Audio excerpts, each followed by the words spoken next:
imperative you don't wait." Then she slips away once again, leaving me wide awake, feeling guilty, and wishing it didn't hurt.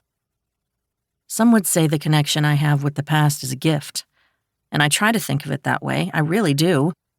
But sometimes, being alive in a sea of the dead and gone, lost and forgotten, feels as isolating as being the only half-witch in your generation.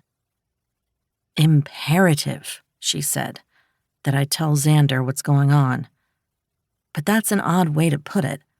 He'll figure it out eventually. Do I really need to tell him? Yes. Zelda's voice, or my conscience, is firm then. I sigh, because I know she's right, no matter how little I like it. Hence the guilt. I have to tell him. Hiding it is getting harder by the day. An extended glamour takes a certain amount of energy, and that's just to glow things up. Hiding things is even harder to sustain for any length of time. I haven't told Zander. I haven't told anyone, not even my very best friends, who also happen to be my coven, the Riverwood. I think Jacob North might have his suspicions, but that's the problem with being friends with one of the most powerful healers in the world. You can't claim hangovers and food poisoning all the time. I'm half human, so I can claim that I might suffer from such all-too-human ailments sometimes, without a healer wanting to help. He's never acted like he knew. He's never said anything to me about my little secret that would have stopped being a secret to him the moment he touched me. A brush of a hand, a jostle, anything. Hell, he probably knew before I did. I moan and groan and kick my bed a few times, and then I roll over and poke the screen of my phone, harder than necessary. The time reads 2:45 a.m., flashing a bright light in my dark room like one more imperative I could do without. He'll be up. It doesn't matter that he's been working the ferry nearly all day every day because his dad is still only barely functioning after losing Zelda.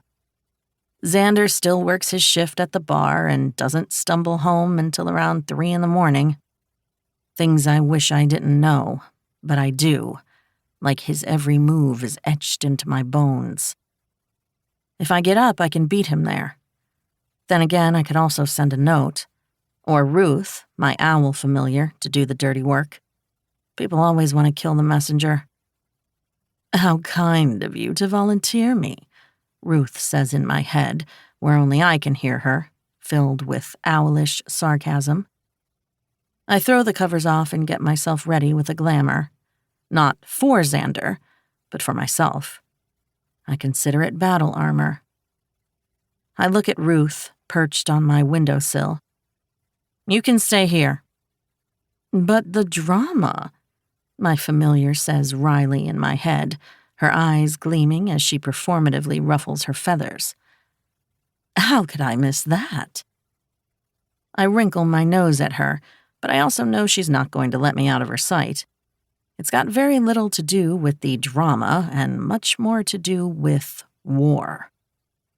The war that the Joywood, which Kind's ruling coven, promised us was coming on the night they intended to kill us in full view of the whole town and claim it was justice. Absolutely nothing noteworthy or overtly terrifying has happened since that June night.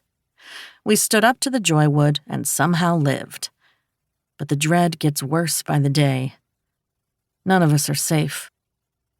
I shake off the sense of impending doom and picture Zander's place, his little house on stilts across the river.